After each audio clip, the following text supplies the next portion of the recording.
Hey everybody, Dan Wickline here, and we seem to be having a little bit of some technical problems going on. I can't tell if it's my side or if it's Paul's side, so we will find out as we go along. Paul's coming back, so it might be my internet, it might be Paul's internet.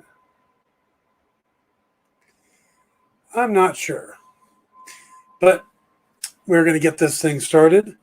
And Paul will be joining us in a second. I got somebody watching. So if you are watching and you can see, let me know if this is being sporadic or if it's being smooth out to you guys. I'd appreciate that. We are going to talk about Marvel Phase 4 tonight. And I know Paul got to see a sneak peek of Suicide Squad. So he wanted to do a spoiler-free review when he gets back. So, but again, I don't know if this is being a nice, simple broadcast or not. Let me look on my own phone here.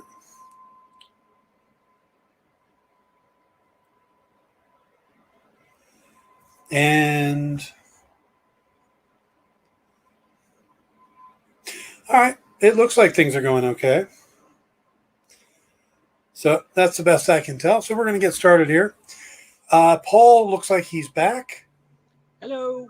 Hello, Paul. All right, we got some people watching, so we're going to get into it. What I was saying is I should do the proper opening. Hello, everybody, and welcome to episode 24 of Pop Go the Writers. That's right. We're getting up there now. And tonight we are going to talk about Marvel Phase 4, what we've seen so far, and where we're going with it, and where we think things may be affected. Paul, can you... I have a fan on here, but I don't know if it's affecting my sound quality. How am I sounding? You are sounding okay. How about me? You're good. Okay, because I also have fans on here. Yeah, it's freaking hot, folks. Cheer for me, fans. So, and you forgot about one other thing we'll be doing tonight. Your spoiler-free review of Suicide Squad? The Suicide Squad, which was introduced by a large athletic man named Josh Sierra, who's apparently in town for a wrestling match. Okay. John Cena. That's it. That's a little different, yeah. Yeah. Yep. Oh, that's what he did. He would we can see you, right?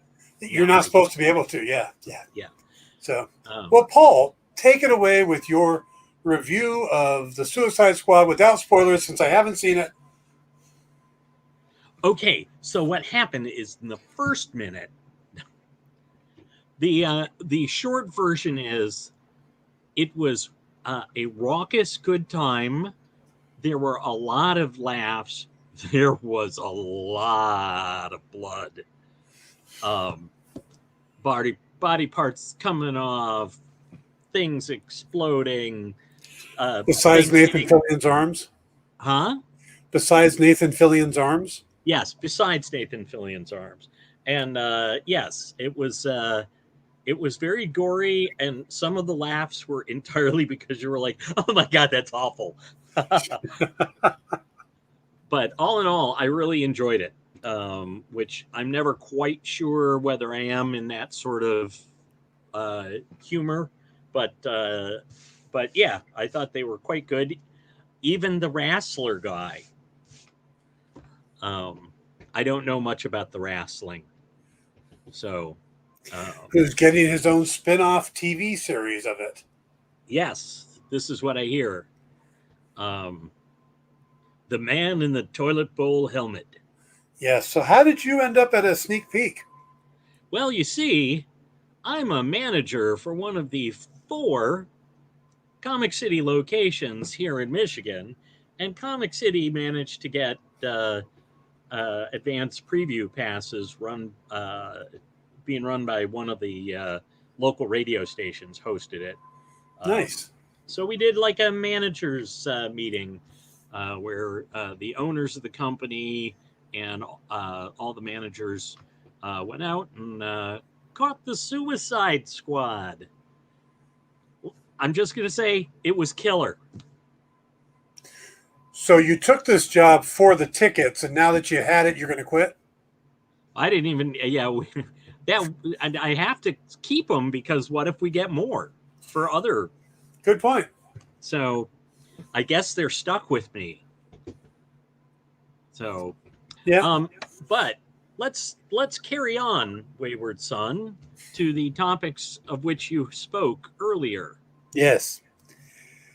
All right. So let's take a look at Marvel Phase 4 so far. I figured I'll do a little recap and then Paul can jump in and we'll just go from there. Now, of course, we start Phase 4 with WandaVision. And can you believe that was only back in January? We're at this point, we've already had one movie and 3 TV series. Yeah. And it's only the end of July. Or, well, it's August now. Yeah. We've got another TV series starting up on the 11th. We got a movie out on the 17th or the 13th. September 3rd. We've got another movie in November, another one in December, and possibly 2 more TV series before the end of this year. Yeah. Yeah, that's pretty crazy. But we go back to WandaVision, and while the series was quite good, it didn't do as much as some people expected it to. The expectation levels were really not set well for the series. And I think that isn't so much on Marvel as it is for guys like me who spend all our time talking about the shows, because we looked at it as, oh my God, they're adapting this particular series. That means they're going to bring in Mephisto and they're going to bring in this guy and that guy and these other things. And while I don't think I did as much of that as some websites, there was definitely way overhyped and expectations were totally destroyed for the series, which I think was a detriment to a very good series.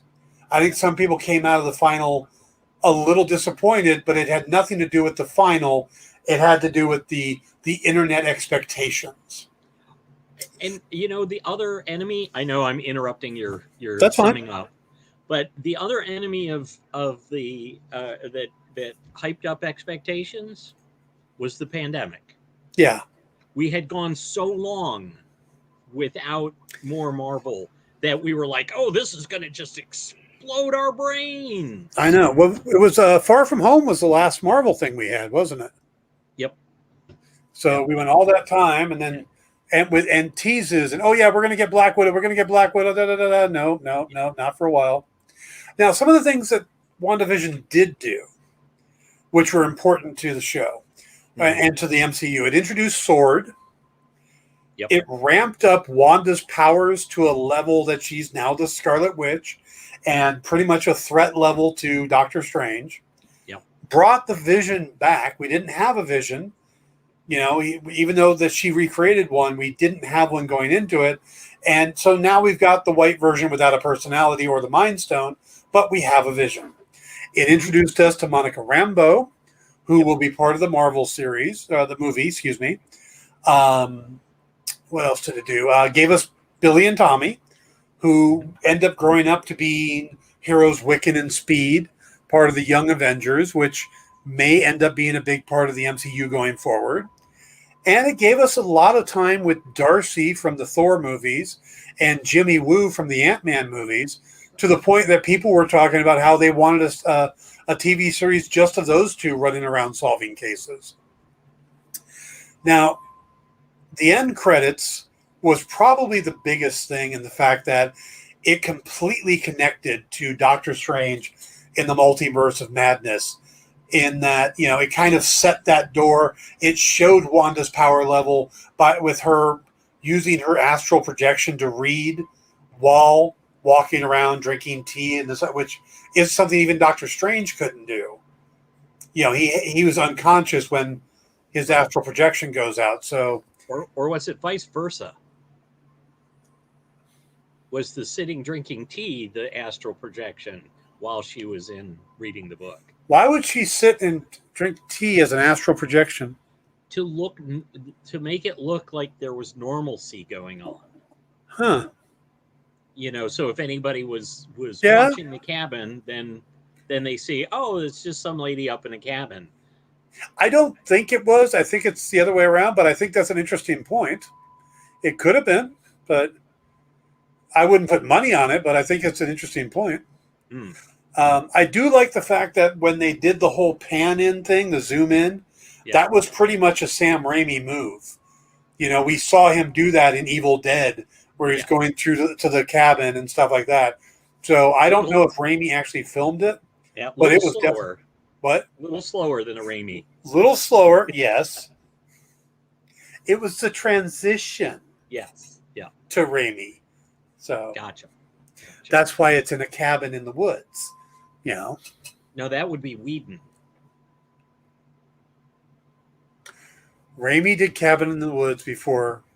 It may not have been called Cabin in the Woods. Yes, but Evil Dead took place in a cabin in the woods. Yeah. Okay, we're being semantic. That's and pedantic. And other words that I learned from the dictionary. All right. So from there we went on. Oh, what are your thoughts on WandaVision? And I think it is.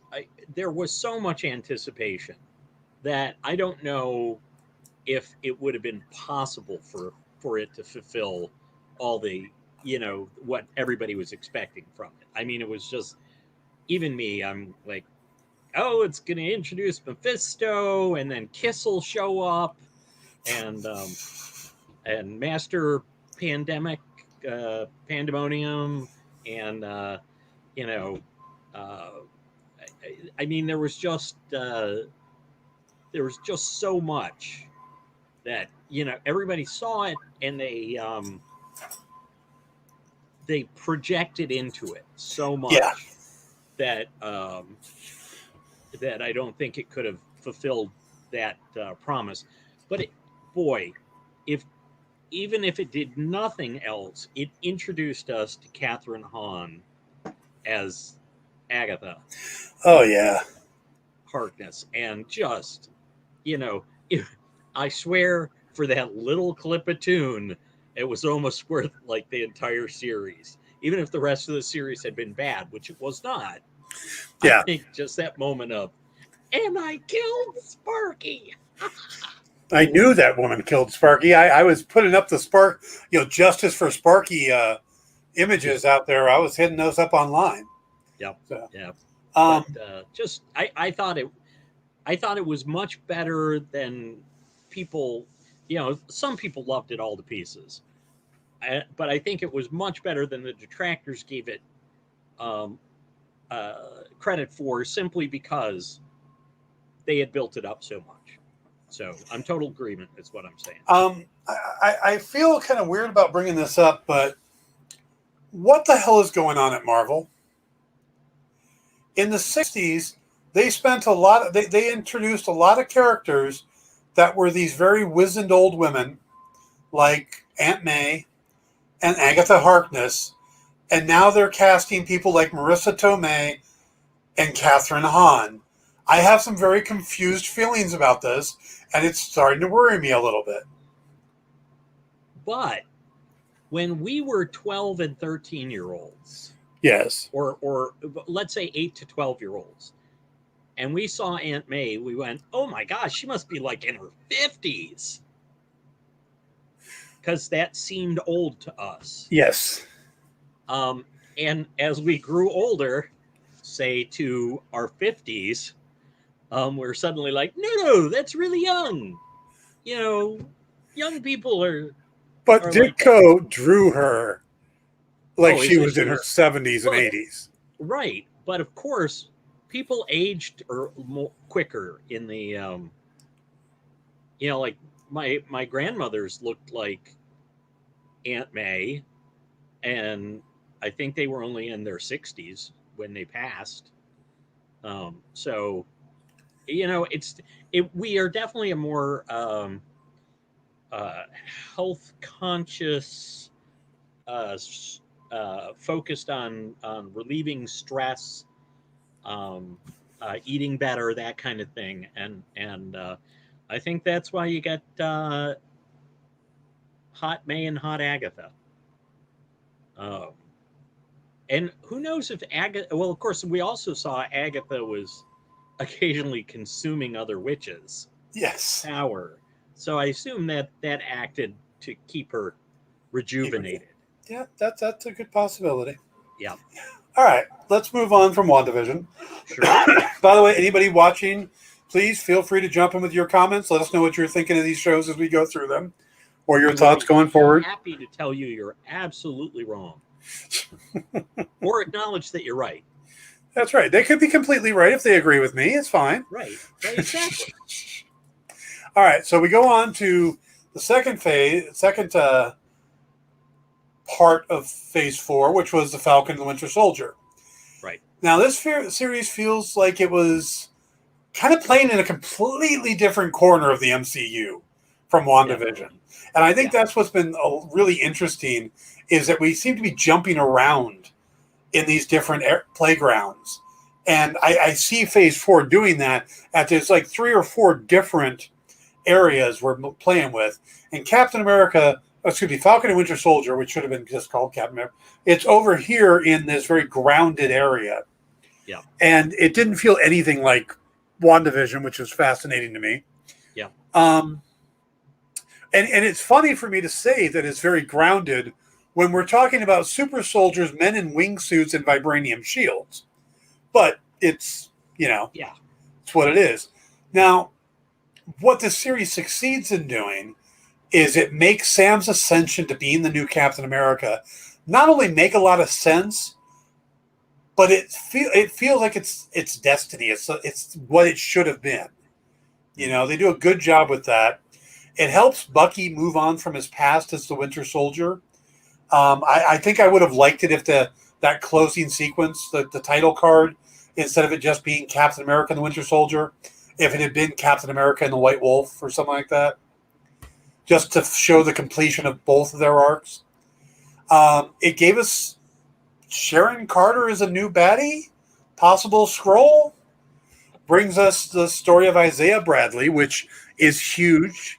Yep. But it also introduces us to Elijah Bradley, who ends up being the Patriot in comics, and to Joaquin Torres, who becomes the second Falcon. Right. And because of the pandemic and everything canceled or moving thing, it introduces us to Contessa Valentina Allegra de Fontaine. Saw an amazing Contessa Valentina cosplay? Allegra de Fontaine cosplay at the Gem City show Nice. last week. But it was really odd because it was just this like total svelte 60s spy thing going on, and then she had her kids running around with her, which hey, I'm Julia Louis has kids as well, but it's not something you associate with the Contessa. Now, if you could just get her to do the dance like Elaine.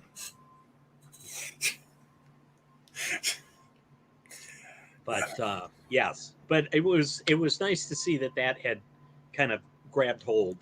Nice. At first, the lady was far enough away that I went, is that just a lady with her hair pulled back and dark glasses, or is that the Contessa?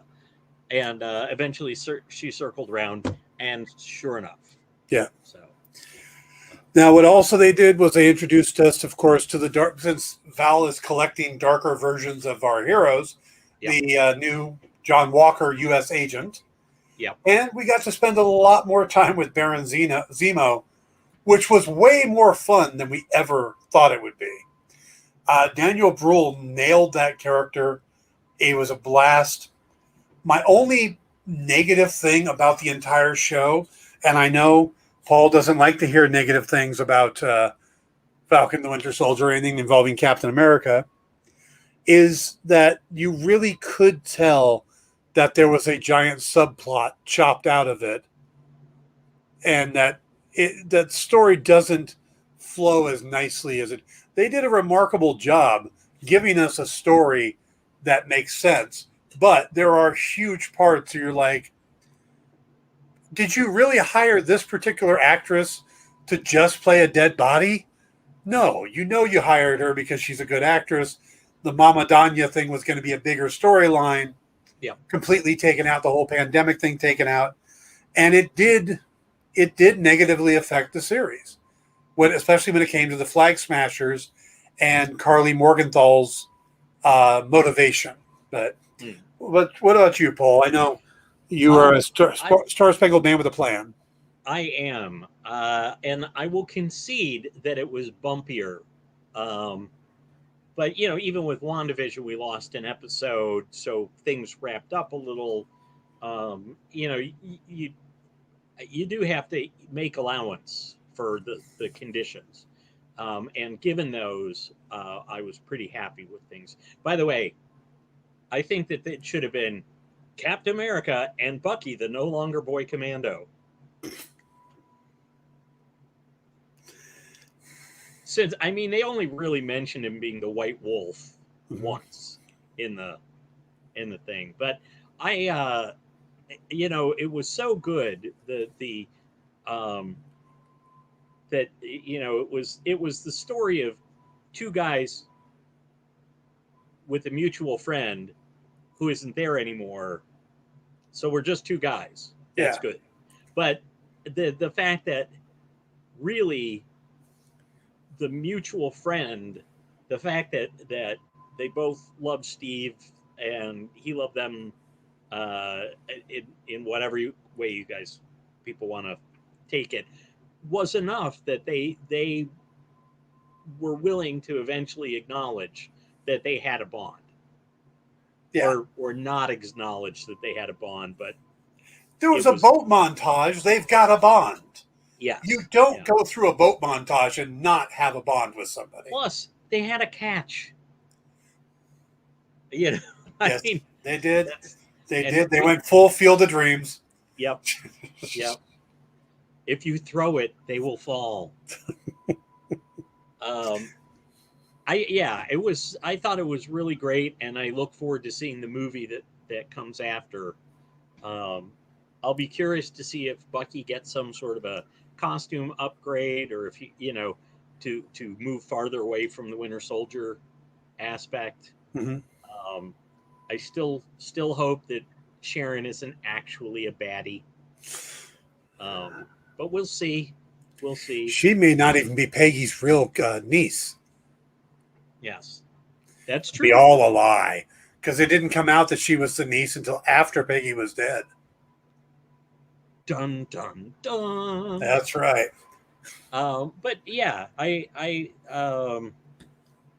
the Elijah Bradley being introduced after Billy and Tommy.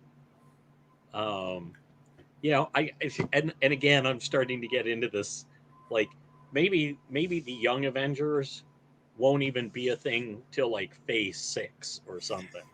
When they're not really young anymore. Yeah. But of course, as we go along, we keep getting introduced to new, younger versions of the character. Oh yeah.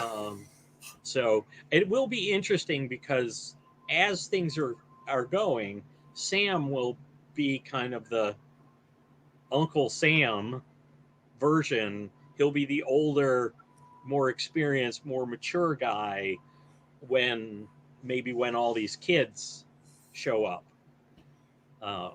So yeah, it had its weak points, as much as it pains me to say that. But Tour de Force by Wyatt Russell, for which he paid. Yeah. With abuse from the world at large. Do you think that there is actually cut footage of the pandemic stuff that, do you think someday we might get restored subplot? I doubt they'll restore it, but they may put it as extras on on the Blu-rays. I don't think they're actually going to do Blu-rays, is what I'm hearing. I know that hurts for anybody who collects media. Yeah, I like to own media because then it's mine, as Yes. opposed to having having to do the Adobe Photoshops or suite, Adobe design suite version. Hey, Yeah. no problem. As long as you keep kicking us the money, you'll be able to watch it. Yep. But yeah. So what are we hopping to next? Well, the next thing up was Loki. So, and I think most people weren't really sure what the hell they were going to get with Loki. I mean, okay, why are he's dead. B, we're taking the 2012 version of him, who was just kind of a jerk and hadn't had any character growth, and we're going to go from that. It seemed like a really weird idea, but hey, we all love Tom Hiddleston, so let's do it. And that's pretty much what we had going into it. Wait, I'm sorry. Did you mispronounce Sophie DiMartino? I haven't even mentioned her yet. Oh, you said some like Tom something. I don't even. Who's that? I just remember Loki from the series. Yeah, we're still talking the early Sylvie. We're still talking the early stages before it came on. So before I forgot all about him. Right. So what we basically did was we took the Loki from 2012 that didn't have all the character growth of the one that died in Infinity War. We put him on a journey that would redeem him in the shortest way possible. Yep. Pushing him even further to the side of the light than the one that was in Ragnarok. But we also got introduced to the TVA, the Timekeepers, the very idea of the multiverse, and then blew it all apart to set up Doctor Strange, the Multiverse of Madness. Yeah. Which immediately made all of those insane rumors about Spider-Man No Way Home suddenly seem very plausible. We knew we were going to get Doc Ock and Electro from previous franchises, but there's all these other Spider-Man that are rumored to appear. And where before it's like, yeah, that's not going to. Oh, well, maybe it will. Could happen. Yep. But yes, we got introduced to Sylvie, and I'm not sure how much more of Sylvie we're going to get, because season 2 of Loki wasn't in the or wasn't agreed upon when they finished season 1. Right. So Kate Herod, the director, isn't coming back. Yep. She's on to other projects. Yep. Sophia DiMartino, who played Sylvie, learned that there was going to be a season 2 when it showed up in the end credits while she was watching it at home. Or so she says. She is the goddess of mischief, after all. No. She plays the goddess of mischief. She's an actress, Paul. I don't understand. Let's go ask John Walker about that. Yes. So, will she be back? Did she get destroyed with her actions? I mean, we don't know. Yeah. We also got introduced to Kang the Conqueror in probably the best way possible by not giving us Kang. Yes. By giving us He Who Remains. So we don't we're not stuck with the, oh my God, it's Kang. Everything becomes about Kang. We've got the introduction of the idea of Kang, but there's a chance we're not going to see him again until Ant-Man and the Wasp Quantumania. Right. Where he's scheduled to be the big bad. Or he may pop up in cameos a la Thanos, Yeah. Although I was just thinking how different it was than the Thanos introduction. Because Thanos, we just kind of got this one kind of, image, like, oh, yeah, kind of thing. And those of us who knew it was Thanos are like, cool. But anybody who wasn't a comics person was just like, who's the purple guy with the chin? Yeah. Well, if you think about it this way, they never say the name Kang. and we see the statue of him at the end. Right. We don't actually, we can tell it's a different costume, and we hear that he's a bad version of He Who Remains, but that's all we know. So anybody who doesn't know Kang, yeah, again, but we had that whole He Who Remains thing, yeah, which is funny and kind of manic and so completely unlike I expect Kang will be. right. So it's kind of a treat to get that big introduction. We had a whole episode with him. Oh yeah, yeah. But I mean, that's the thing, is that we're going to get a for anybody who's not familiar with Kang and Rama Tut and Immortus and stuff, they have no idea what's coming. Exactly. They know, oh, it's another version of that crazy guy at the castle. Yep. So that should be all quite they a got is shock. the little hints of, oh, the scientist, the conqueror, the jerk, Yeah, So, yeah, I'm, I would not be surprised if we don't see him in. I keep wanting to say Mountains of Madness. because you're a Lovecraft fan. Yes. Yeah. Multiverse. If we don't see him in the Multiverse of Madness, we did get that tantalizing little snippet from Mobius about the Nightmare Division. Yeah. Yeah, I think that might have been the Mephisto of this show. I think we're going to get a more horror-based villain for Doctor Strange because of it being Sam Raimi and the fact that they have come out and said that it's going to be their horror movie. Yeah. So, well, I mean, to be fair, it's not like Dormammu doesn't inspire a little fear. True. Right after his 2:00 show at SeaWorld.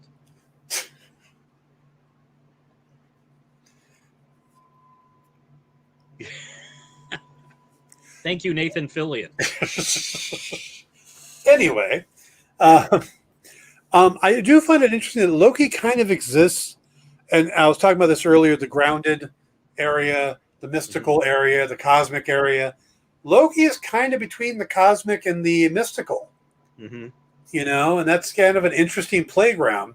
And there's a lot of places that Kang could show up. Like, think about in the Eternals.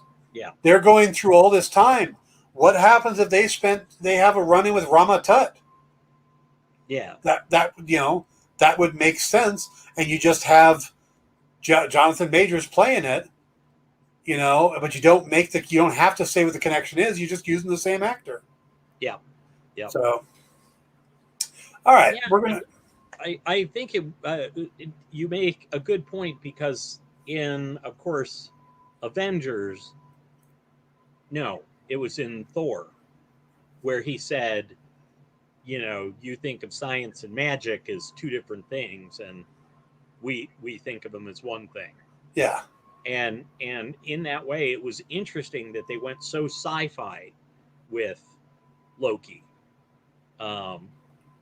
And yet, to him, there's no difference.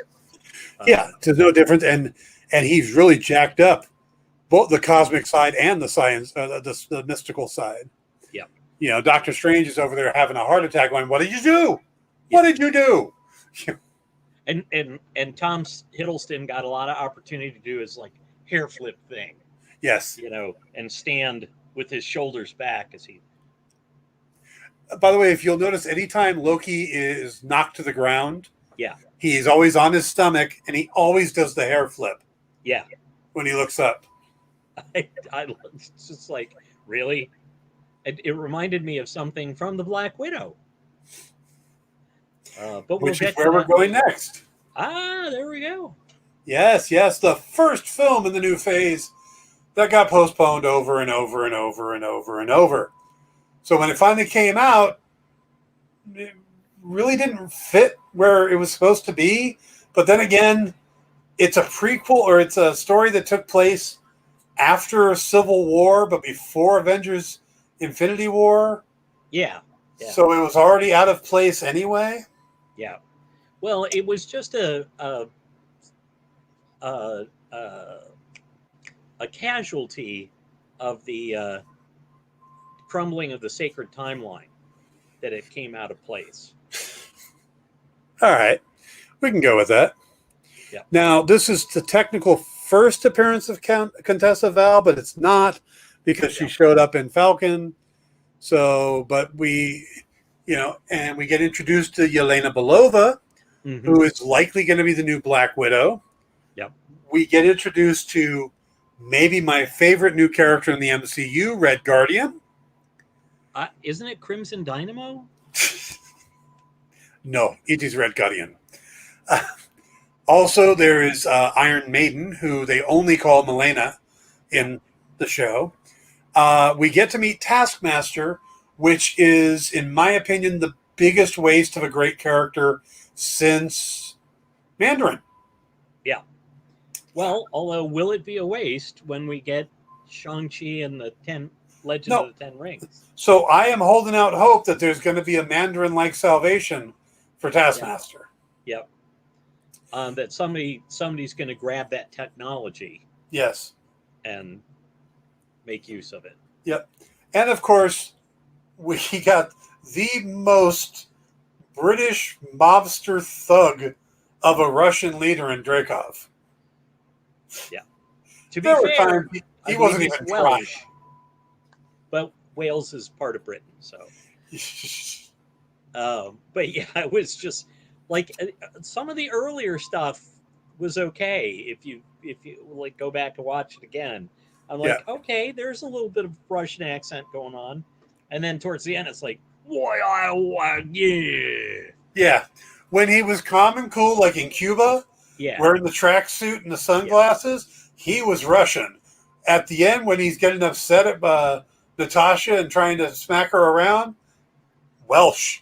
The Welsh came out. It was, yeah. I like Ray Winston a lot, but it's like, ooh, voice or dialect coach. When you want to turn to the guy and go, perhaps you should watch Hunt for Red October and see how Sean Connery did it. One ping only. Just one ping. Oh, my goodness. Well, and again, it was every darn person who was Russian had some kind of a UK accent. Yes. Yes. Tim, oh, come on, Paul. Sam Tim Neill. Curry with his, his usual accent. And, oh, yeah. Yeah. Yeah. Sam Neill didn't sound terribly Russian, but he also didn't sound terribly Australian either. No, true. So that was, That was speaking of Australia, on a complete side note, but it's my show, so I can take side notes. I finished Crime Scene Kitchen last night. Lisa and I got together, and we finally caught the ending. And then the next thing on Hulu screen was this show called Harrow, which I had never heard of. It's an Australian TV show that stars, God forgive me for never getting his name right. Yes, Ian Griffith. Mr. Fantastic. Yes, as the exact same character from Forever. He's another forensic pathologist, but it's got a little bit of Dexter in it. So it's like, it's his character from Forever without the immortality, set up kind of like Quincy with a touch of Dexter. And you've got this series. I saw Quincy a lot on Nick at Night. Yeah. So we got about 3 episodes in, and it's really good. Yeah. So if you're looking for a new show to binge, Hulu, I think there's 3 seasons of it. I don't know if there's more, but Harrow. Yes, so. I actually just saw that not too long ago. I didn't realize, I thought it was on Netflix rather than Hulu, but they all blend together after a while. They do. And then you're like going around trying to figure out which one did I see it on? There is an app that I just downloaded tonight. My nephew was telling me about called Just Watch, where you Oh, can yeah. put in the name and it'll Yep. tell you where it is. Yep. It's a glorious app. I heard about it on the Script Notes podcast with John August and Craig Mason. Talk about it, and like if I would, I usually use my Roku for stuff, but if I use my smart TV, which I got after the Roku, it can literally, I can actually use, as long as I'm signed into the various services, I can go into Just Watch and it'll just take me to the appropriate service. Nice. Yeah. Nice. Fantastic. Little plug there. Just Watch. You could have had a full-blown commercial in this space. That's right. We are looking for sponsors. So, All right. your Let's get drinking has back. gotten out of control? What? Oh, different kind of sponsor. Sorry. Never mind. Yeah, no, I'm still drinking small amounts of water.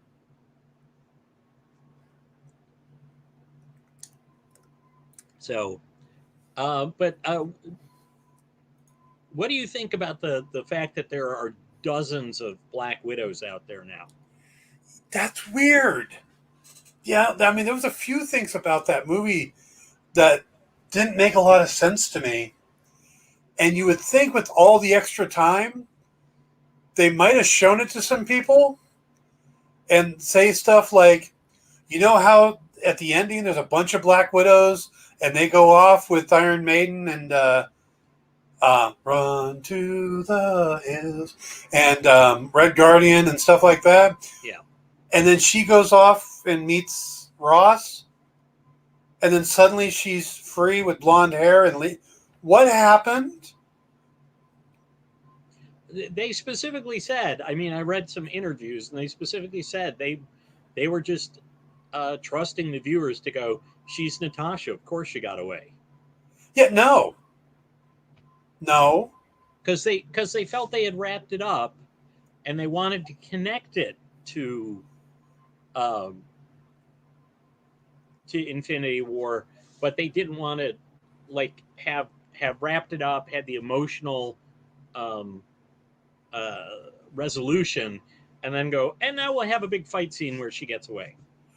They didn't need to. She could have left all that stuff on the ground with a note stuck to it, hopped in the helicopter with everybody else, and go. I agree. I that was one thing I did not understand why she needed to stick around to deal with Ross. Yeah. So the fact that there's all these Black Widows out there now. I mean, if they would come out and say, "Well, we left that gap because we're going to do a Black Widow too," and I'd be like, "Okay, great, I'm up for that." Seems unlikely now. Well, no, it's okay. Let's address that. She is suing Disney. She's not suing Marvel, which I realize is the same entity from a corporate standpoint. Yeah, but Kevin Feige is totally backing her. Right. So, yes, Marvel Studios is a division in the same way that Lucasfilms is. Yeah. Or that Warner Brothers Films is not the same as Warner Brothers Media. Yes. And she has an absolute case to bring. And she's the canary in the coal mine in this case because all these other people now are coming out and suing too. Emma Stone, someone else who I can't remember, but a male actor. Yeah, but the canary is actually over at DC. They're both tough women, but yeah, it must be the blonde hair at the end that threw you. So,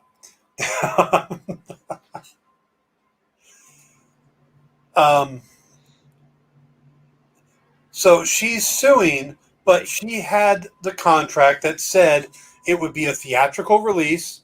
Right. And that and I'm told that there was something in the contract that if they tried to do the split thing, the day and date, that they would renegotiate, and they didn't. They did that for Gal Gadot and Patty Jenkins, who had those clauses in their contracts. They didn't with that was Warner Brothers. Disney should have. Emma Stone's suing for the same reason. Oh, for Cruella. For Cruella, yeah. So I think this is going to be an important case for being able to do this going forward. But we shall see how it pans out. Yeah. But I don't think this would hurt her coming back as Black Widow. Well, If- it depends on how much the corporate muckety mucks, the overseeing Disney people might put their foot down. James Gunn came back. Yeah, it all depends, because James Gunn was booted mostly out of public perception, Right. For his old remarks. Whereas The bottom line is she's- Disney's going to do what's going to make them money. And Well, if you want to that's do and they made they made a boatload of money that first weekend on Black Widow. They got 3 tickets worth out of me. Same here. Which means I still have to watch it one more time before it's in general release. I've watched it twice, once with Lisa, and now her and her kids are going to watch it. So I think I'm covered. Yeah. So, well, of all course, right, the kids only count as half in terms. No, of, one's going to be 18. Okay, then it's like 1.5. You're getting a tremendous value. It's like you went to a matinee. Yep. Yep. All right, so Yep. finishing this up again. This movie was kind of in the grounded area of, even though we are talking about a movie that ended with a midair battle among flying debris of a city. Yep. But it is the grounded one. And as much as I love Red Guardian, and as much as it was nice to see Scarlett Johansson get a starring role, the most important thing for Phase 4 was the end credit scene. Yes. Yelena at the gravesite. And I know a lot of people wanted a gravesite scene for Natasha. They didn't get that in Endgame. They felt cheated. Right. We got that for Tony. We didn't get that for her. So they got that. But we also got Val sending Yelena after Clinton Barton. Which is and curious. saying that he's responsible for Natasha's death. And I think suddenly for a lot of people, the Hawkeye series became important. Yeah. Where before people were like, oh, he's just training his replacement. Yeah. And now it's like, good. Oh, I was just saying, I think a lot of that was not a turn I was expecting, because I thought it would, I didn't mind the idea of it focusing on the mentor-mentee thing, and I thought, particularly when it seems to be taking place, that it felt like it was going to be one of those, hey, you've got to teach me, and he was going to be a reluctant sensei kind of character. But yeah, it'll be interesting. I'm also I'm curious to see the interaction between Yelena and Kate Bishop. Mm-hmm. I think that's going to be interesting. I think it's nice that they actually addressed the Budapest thing. Yes.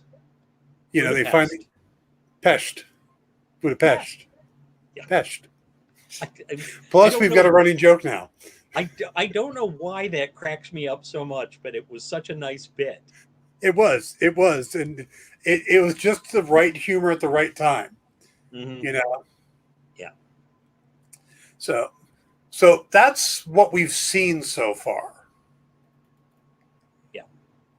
What we've got coming up is just a ton of new material. And it starts with what might be the strangest thing, which is the animated What If series. Right. And I think a lot of people are going to overlook this series because it being animated. Mm-hmm. They're not going to think it's important. And a lot, and Kevin Feige, he's like, yes, it exists outside. And I think they're going to go out of their way to make sure if you don't watch it, you're okay. Yeah. But I don't think it's necessarily completely detached either. Yeah. I think that there's two ways that this is going to, that it could help the Marvel universe. Mm-hmm. And the first way is it's going to really open up the idea of the multiverse by showing us all these new versions of these characters. You know, we're going to get the Super Soldier version of Peggy Carter. We're going to get the Star-Lord version of T'Challa. We're going to get, Killmonger as the King of Wakanda. All these different versions. A Spider-Man that kills zombies. A darker Doctor Strange. And I think what this is going to do, and there's a chance that some of these characters, and there's been some rumors that these characters may actually show up in Doctor Strange. The one that I've heard rumors of, and I can't verify it, again, take this with a huge grain of salt, is Captain Carter. Mm-hmm. The super soldier version of Peggy Carter. There's a chance that people are saying that she's going to show up in Doctor Strange. Well, if she shows up and they give you a 10-second reason for it, then you'll accept it.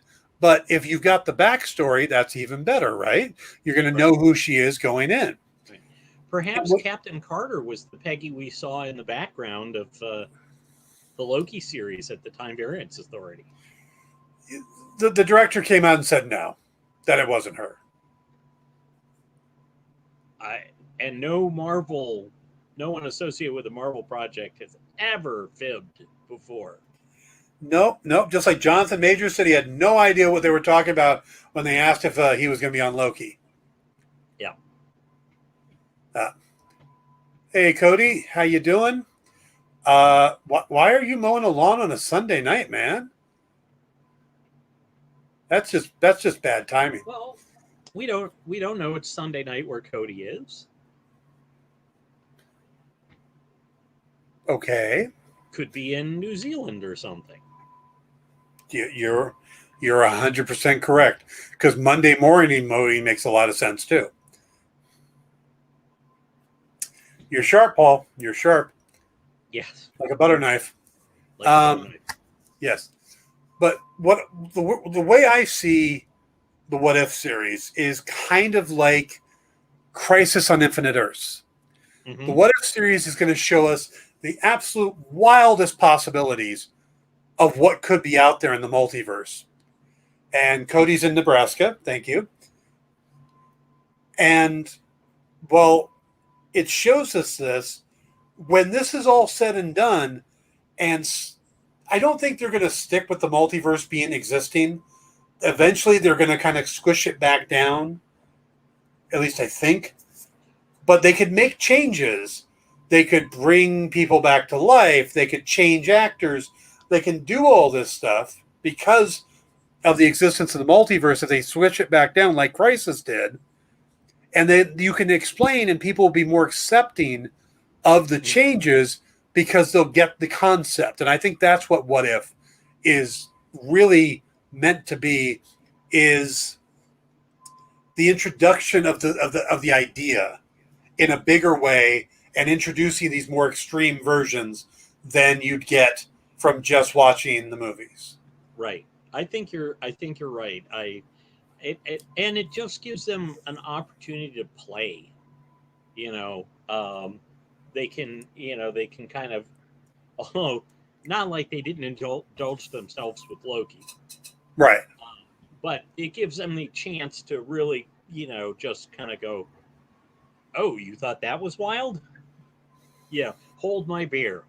Yeah, exactly. And we know this is going to be a multi-season show, right? Because they said they're going to do one for every Marvel movie, and they're only doing 10 episodes in the first season. Mm-hmm. Word is they've already started production on season 2, and that it's likely Haley Atwell will be back for season 2. Nice. That came out of a press tour today. So, yeah, for her show as Agent Carter as opposed to for the movie roles. She'll be back in the second season of What If.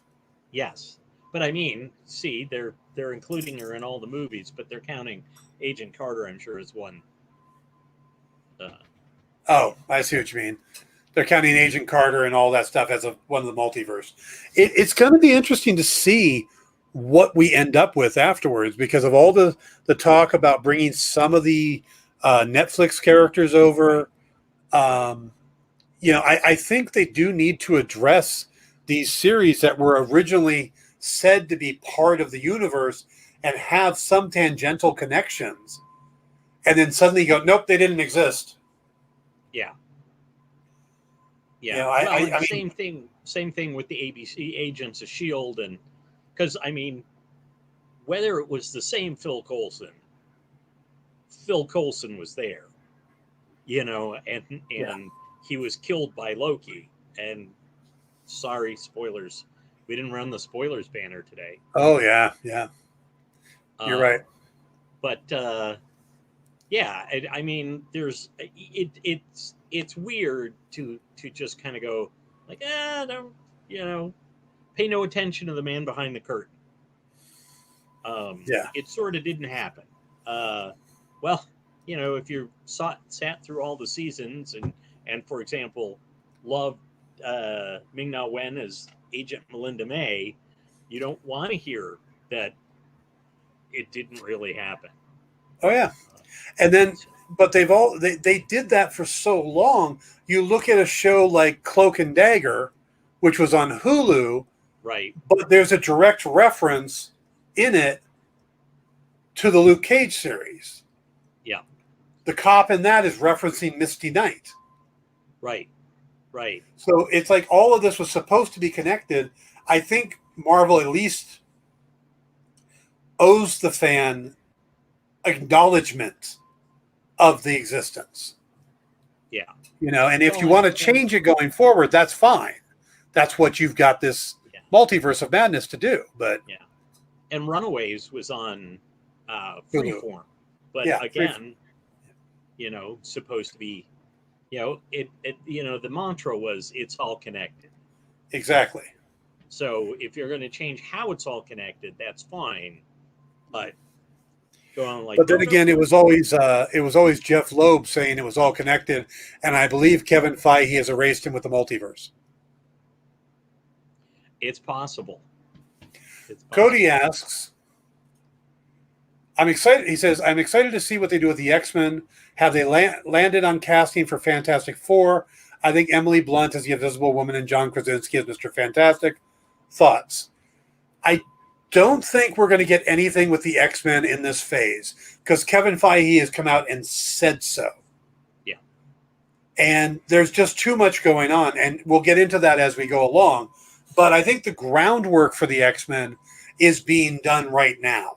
I think that's one of the things that could come out of the What If series and the Multiverse of Madness is the ability to bring in an entire group of people like mutants and work it in and not have to go back and say, well, they were here during Ultron and they were over here during the attack of New York. You get to kind of brush that all under the rug by saying, well, they didn't exist until we switched the multiverse back down. Yeah. Or, maybe we'll get something in the Eternals that acknowledges the idea that there are enhanced races on Earth. And that maybe it'll turn out that mutants have something to do with the Celestials and the Eternals tinkering. Yes, which they do in the comics. And maybe the snap and the blip, like activated, some. And so it'll be interesting. I don't have any trouble, by the way, with Emily Blunt and John Krasinski as the Richardses. Yes. Although usually Reed is a good chunk older than Sue. Yeah, but they don't have to. We kind of talked already about Aunt May being a tad bit older, so usually older than Tony Stark at least, and they're the same age. So Yeah. Yeah. But, but well, frankly, Emily Blunt and John Krasinski as anybody, yeah, pretty good casting. yeah, and I think that's been so. I don't know if Marvel will do it just because everybody's trying to get them to, and they tend to go with the casting they want. You know, Right. they kept going back to Chris Evans, even though they had Krasinski, they had Chris Pratt tried out for Captain America. They had a lot of different actors, and they went back and back and back, kept going back to Evans. Or with Doctor Strange, they couldn't get Cumberbatch for a long time. They went to talked to these other people, but they always came back to Cumberbatch. So if Blunt and Krasinski are who they want, then I think they'll turn hell and high water to make it happen. Yeah. But Yeah. you know, we can't really tell what they're going to do. But I have yet to see any real bad casting come out of Marvel. Yeah. You know, Yeah. Anybody even the ones who have been replaced. Yeah. Even Ed Norton, Terrence Howard. It wasn't that they were bad actors. Yeah. It's not that they did a bad part. It was behind the scenes stuff. Yeah. So no, Marvel is great with casting, and I'm sure whoever they come up with is going to be good. Would I like to see those two? I think they'd be great. Yeah. I became a John Krasinski fan watching Jack Ryan. Not The Orifice? I don't like sitcoms, and I have not watched The Office. Ah. I don't like the mockumentary or whatever they call it format. So I am also not an Office. But if you are a fan of The Office, then we already have John Krasinski in the MCU as Agent Wu. Right. Yes. Right. I wonder when they'll start skewing younger with their casting of the main, because what's it been, 2008? So it's been 12, 13 years now. So I think that they may start casting to people that are the age that first batch of actors was, rather than more contemporary. Well, they say Kaylee Stenfield playing Kate Bishop. Haley is the same age now that Scarlett Johansson was on Iron Man 2. Ah, well, there you go. So, all right. And I'm going to address Fantastic Four specifically at the end of this because I think that there's a big thing coming with the FF. But yes. But, of course, the next movie we're going to get is Shang-Chi and the Legend of the Ten Rings, due out September 3rd. Now, I'm not exactly sure where this is going to fit in the MCU right now. We're talking about a martial arts film that also has live dragons. And we're getting an appearance of the Abomination, but also Wong. So this movie could be dancing the line between the somewhat more grounded and the more mystical. But my guess is that other than introducing us to the new characters and supporting cast, plus giving us a real version of the Mandarin, I don't think the film is actually going to greatly affect the Phase 4. I think it's more of an introductory movie. Maybe it gives us little teases of things, but overall, I think they're just going to focus on just creating the movie. How it fits in the bigger picture may be dealt with later on. Yeah. But the one thing it could do is it could reintroduce some characters that Marvel can play with later on. There's been a lot of reports that some of the characters from Marvel Netflix series will be returning, with Kingpin is supposed to pop up in Hawkeye. Kristen Ritter and Charlie Cox are supposed to be popping up in She-Hulk. Charlie Cox is supposed to be in Spider-Man. So we're hearing these rumors, and we know that Feige had certain actors he really loved. Those plus John Bernthal as a Punisher from the Netflix series, but he didn't really talk. He's never really said anything good about Iron Fist and Luke Cage, and he didn't say anything bad. He just didn't talk about them. Yeah. But being that this is a martial arts tournament, and we're going to get the Abomination and Wong, having Kun Lun send somebody to the martial arts tournament and giving us a cameo of Iron Fist with a new actor or Finn Jones would be interesting. They could do that all, and especially with a new actor, you don't even have to cast the actual actor. You just need to show a guy in the yellow mask with the dragon tattoo on his chest, and we'll all know it's Iron Fist without having to really spend time. But it just kind of acknowledges that character is back, and then we'll see more of him later, maybe in Shang-Chi too. Although at least where we left it, which I know isn't canon, but at least where we left it, there was no Kunlun to send anybody. Right. Spoilers. Yeah. Or they could send Colleen Wing if they liked Henwick, Jessica Henwick's character, but didn't like Finn Jones. They could have sent her since she had, or they could ignore all that and send a completely new Iron Fist. Pardon me. But that's the thing with what happened with Loki is you can make these changes now. Yeah. Yep. The door is now open. Your thoughts on Shang-Chi? Do you think it's going to be more the mystical? Do you think it's more the grounded? I think that it's definitely going to cross over that, but I think that they're going to have a heightened amount of mystical stuff going on. Mm-hmm. And let's not forget the dragons are supposed to be aliens. Well, sure. And the rings are alien origin. Yeah, because that's the origin of the Mandarin. Yep.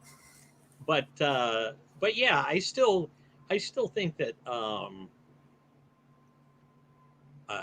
they will focus on.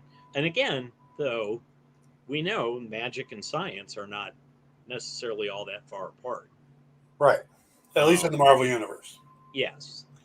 In the MCU, yeah. So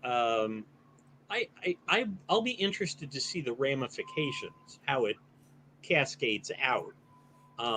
But because it's one of the projects that feels like it's an attempt to tweak and adjust earlier steps or missteps in the MCU, right, that people were unhappy with, so they went they went one way.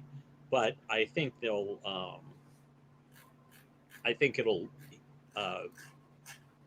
it'll be more than just a martial arts movie. To be honest, including the Abomination makes it feel kind of Mortal Kombat. Yeah, which is why I think they could do something like throw Iron Fist in there. Yeah, and they could throw Elektra, members of the Hand. I mean, it could be a cameo galore of martial arts characters. Yeah, if they really wanted to play with it that way. The sons and daughters of the Tiger, the White Tiger. Yeah.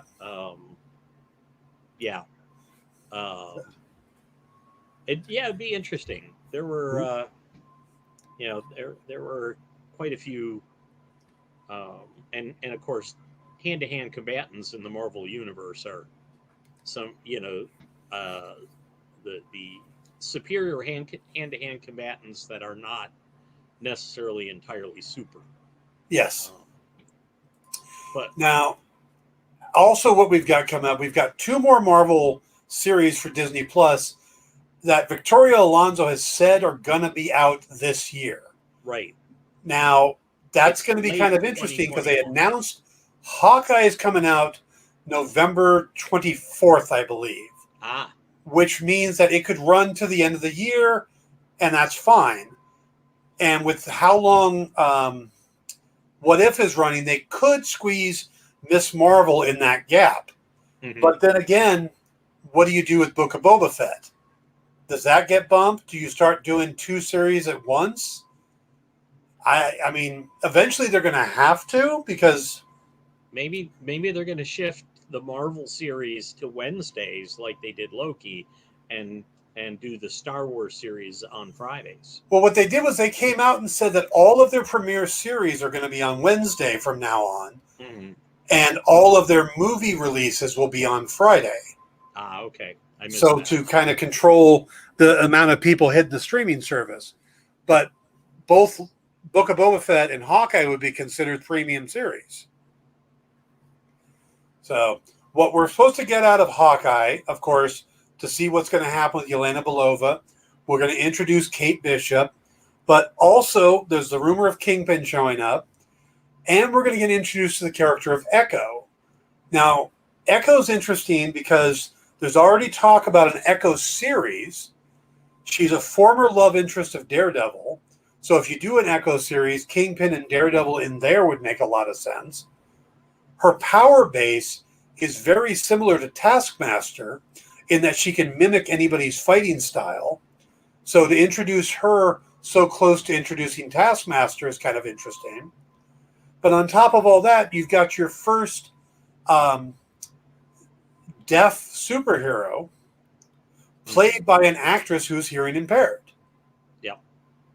I don't remember her name off the top of my head, but I think it's a really good idea, and I'm really looking forward to it.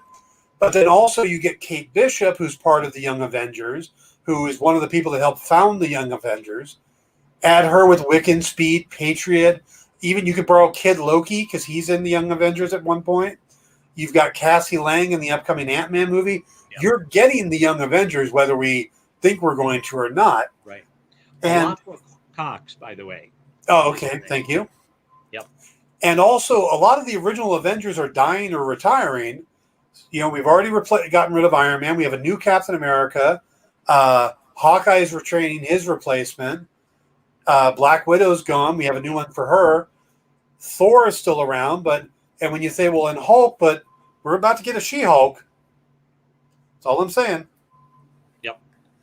Yeah. But I'm so confused because Tatiana Maslany isn't a huge woman, and how can she be She-Hulk? You know, she's not gigantic like how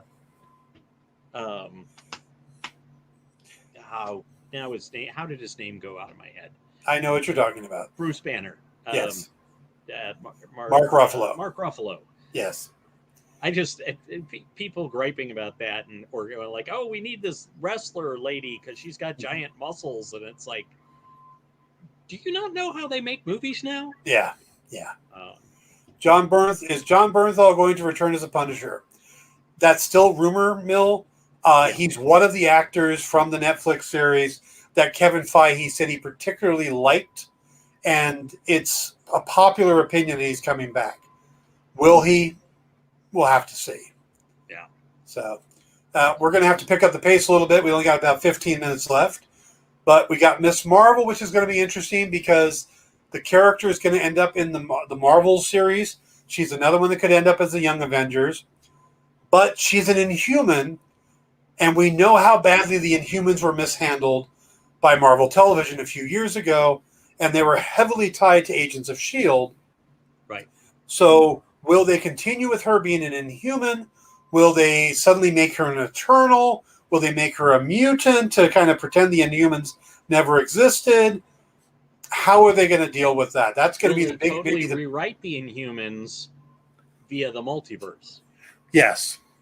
So it's going to be really interesting. And how much do they want to mess with this when you have all these other storylines going on and Secret Invasion coming up? Yep. Maybe she's half Skrull. Could be. So, yeah. So we've got those series that are going to come out. We've also got the Eternals coming out, which is another movie that I think is going to pretty much focus on just creating this franchise, because it's an eon-spanning history, and where they could have certain things pop up like cameos, and you got two potential Avengers in it, in Cersei and the Black Knight. Overall, I think they've got so much to do in this movie that you're not really going to get a chance to change the MCU that much, other than the establishment of the MCU, the history. But I don't think it's going to directly affect Kang unless we get a Rama Tut type cameo. I don't think it's going to affect the Dark Avengers storyline that seems to be building, or it's more of the cosmic playground with Celestials and stuff like that. So that should be interesting. I'm really looking forward to that one just because it feels like such a question mark. Yeah. Yeah, we're going to walk in there not knowing what to expect, like with Loki, and I think we'll be pleasantly surprised. Yeah. Yeah. The other thing we get at the end of this year is Spider-Man No Way Home, which, if even an eighth of the rumors that are true, if the eighth of the rumors that I've been hearing about this movie are true, then it's going to be absolutely batshit crazy. Yeah. We know this is the first place we're going to see the fallout from Loki. We know we're getting the actual Doc Ock from Spider-Man 2.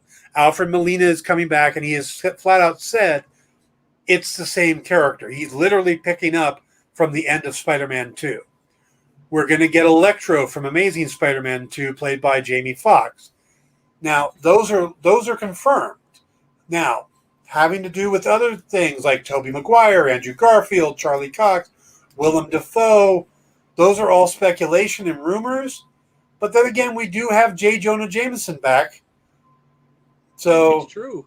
And we're going to be dealing with the fact that Spider-Man was outed thanks to Mysterio.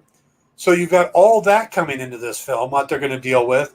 Plus, Sony wants Marvel to set up connections to Venom and Morbius, but still leave Peter squarely in the MCU. So I think this is just going to be a crazy movie. They've got so much they're going to try to get done in this movie, and I don't even know if we're going to get a finish to it, if it's just going to carry over and go see Doctor Strange, you'll get the rest of it. Plus, Doctor Strange is supposed to pop up, too. Yeah. As opposed to Mysterio as the ersatz Doctor Strange last time around. Oh, yes, I am a wizard. You can tell I've got this hat. Well, fishbowl. Yes, it's my crystal ball. Yes, it's just the easiest place to carry it. Now, we're not done with Phase 4. Nope. This is just Phase 4 for this year. We still have Moon Knight, She-Hulk, Secret Wars, all expected to air in 2022, plus second seasons of Loki and What If, and unscheduled, we have Ironheart, Armor Wars, and the rumored Echo series. Putting the TV aside, we've got Thor Love and Thunder on May 6th of 2022, Black Panther Wakanda Forever on July 8th, 2022, The Marvels, November 11th, 2022. Swing around to 2023, we've got Ant-Man and the Wasp Quantumania on February 17th, Guardians of the Galaxy Volume 3, May 5th, and then and all of that, we still have Doctor Strange and the Multiverse of Madness on the 25th of March 2022. That is going to have Wanda and Loki and Sam Raimi as the director. Wong's coming back. Christina Palmer's coming back. Mordo's coming back, who's just hunting wizards now. And we're going to be introduced to yet another young hero who could pop up in Young Avengers, America Chavez, who happens to have the ability to punch holes between multiverses, which might come in handy. That's all Phase 4, plus Blade and Fantastic Four are somewhere unannounced at the end of that. It's and you think of how, like Phase 1, it's like, what, 6 movies? Yeah, now 2 Iron Mans, a Thor, Captain America, and then a 5. 5, yeah. Boy, they are just, wow. I mean, so much stuff. Oh, yeah. If you had told me back when I was a little kid that, that there was going to be television, I would have been combustion Indians and... but yeah, just the idea of the wealth of Marvel stuff, is just mind-boggling. So yeah, I'll be curious to see how it all plays out and interconnects. But I didn't realize I'd forgotten Multiverse of Madness is that far out. Yeah, it's not till March of next year. Yeah. And I thought for some reason I was thinking Quantum Mania was going to be sooner than that, but Nope. yeah, I mean, there's just so much stuff. Um, Yep. I think that I truly think that Multiverse of Madness will end with the multiverse issue being controlled. Don't know if it's solved, but at least it won't be as in crazy. But I think the whole Kang thing, Kang won't even show up. If maybe a cameo in Multiverse, we won't get a good thing with Kang until Ant-Man 3. yeah, yeah, So that's why I think we're gonna get either Nightmare or Shuma Gorath, or at least a character more tied to stuff like the Darkhold for Doctor Strange. right. You know, and that we're gonna leave all the Kang stuff until Ant-Man 3, and then what I think will be Fantastic Four, I think will be Kang as well. Yeah. Now the reason I say that is that if you look at Kevin Feige, he's got these patterns where he likes to end phases with big group team movies. Right. You know, phase 1 ended with the Avengers. Phase 2 ended with the Age of Ultron. Now, phase 3 technically ended with Spider-Man Far From Home, but that was more of an epilogue to me. Right. Endgame really ended phase 4 or 3. So to me, Right. where Blade might end phase 4 technically the same way, I think the end of phase 4 is going to be the Fantastic Four. And I think that Quantum Mania will lead into the Fantastic Four. I think if they're going to introduce the characters anywhere before a Fantastic Four movie, it would be in Quantum Mania. Yeah, and who knows? Maybe the FF get their powers similar to, actually wasn't it in the uh, Ultimate and the awful movie FF? Didn't they get their powers crossing dimensional boundaries? Yes. Yeah. Well, I think there is another place it might work. So I think my gut says that they're adrift in the quantum realm and they'll get saved somehow, and that's how we'll meet them. The other possibilities, and it exists. I don't know, but they could be introduced in the Marvels movie as the missing astronauts that we were talked about in WandaVision. Mm-hmm. So those are the two places, or the astronauts could be in the quantum realm. So that still could work there too.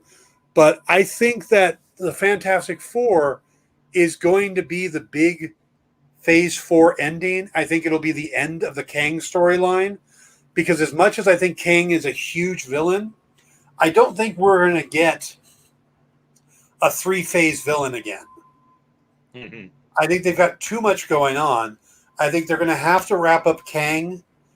Then we're going to end up dealing with whatever Val's putting together. Maybe we build towards a Dark Avengers Thunderbolt storyline for Phase 5. And then Phase 6 is a Celestial or Galactus thing. Mm-hmm. You know, I don't think we're going to get, a multi-phase villain again. But there's always the possibility I'm wrong and we're going to end up with Kang War. But how much do they want to? I don't know how much Marvel is going to want to focus on the multiverse and all of the craziness that's involved, because not all the fans are going to like that. Some of the fans, they want the more grounded movies or the more sci-fi movies or the more mystical, where you've got these big things and they seem to affect everything. It may be overload. And I think where they could get away with it for a phase to build up to it, I think if they keep it going for too long, you're going to start losing people. Right. And one of the great things is that they've managed to allow for different tones. Yes. We could have Ant-Man as a sci-fi heist movie, Right.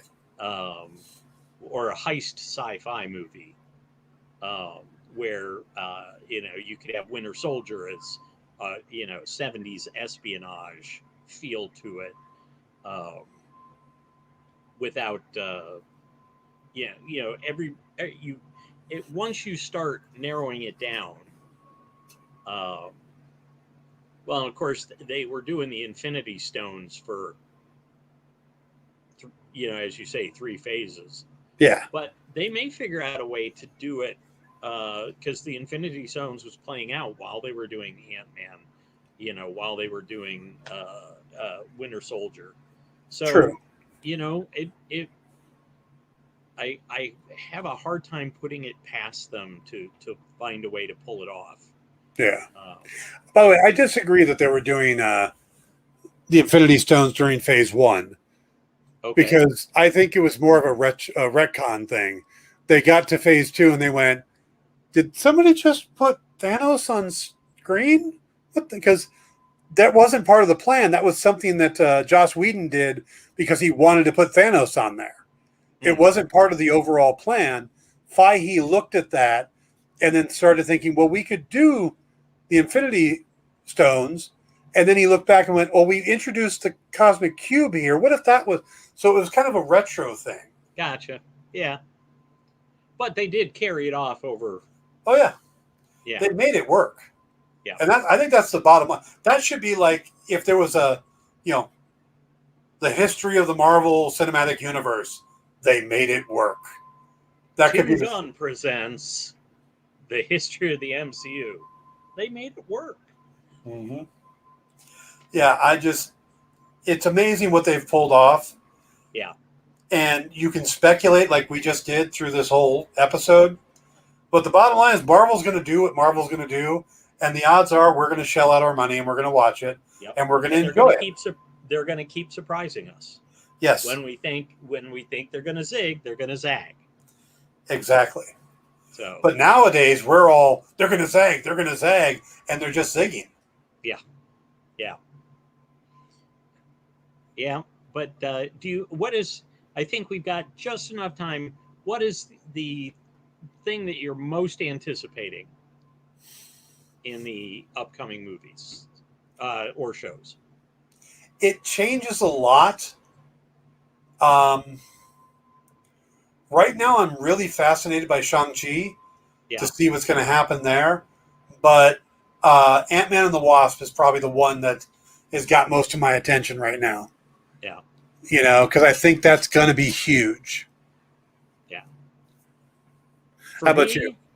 For me, actually, weirdly, it's Moon Knight because I'm very curious how deeply they're going to play the Psychological it's not aspects? called multiple personalities anymore, but how much they're going to play that up, um, and how much they're going to connect to the Egyptian mythology, since rumors are that their Eternals is going to tie in with the Greek myths, and we already have the Norse myth. So I'm wondering whether they'll introduce Heliopolis and the Egyptian gods. I actually think they're going to go deep into that. Let me see if I can find out.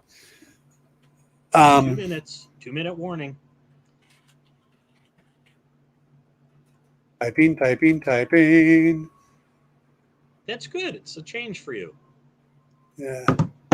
That's not who I thought it was going to be. I thought the director brought in is a guy who's known for doing Egyptian stuff. Ah, interesting. But not But so much. uh, Steven Soderbergh? Aaron Moorhead. Oh.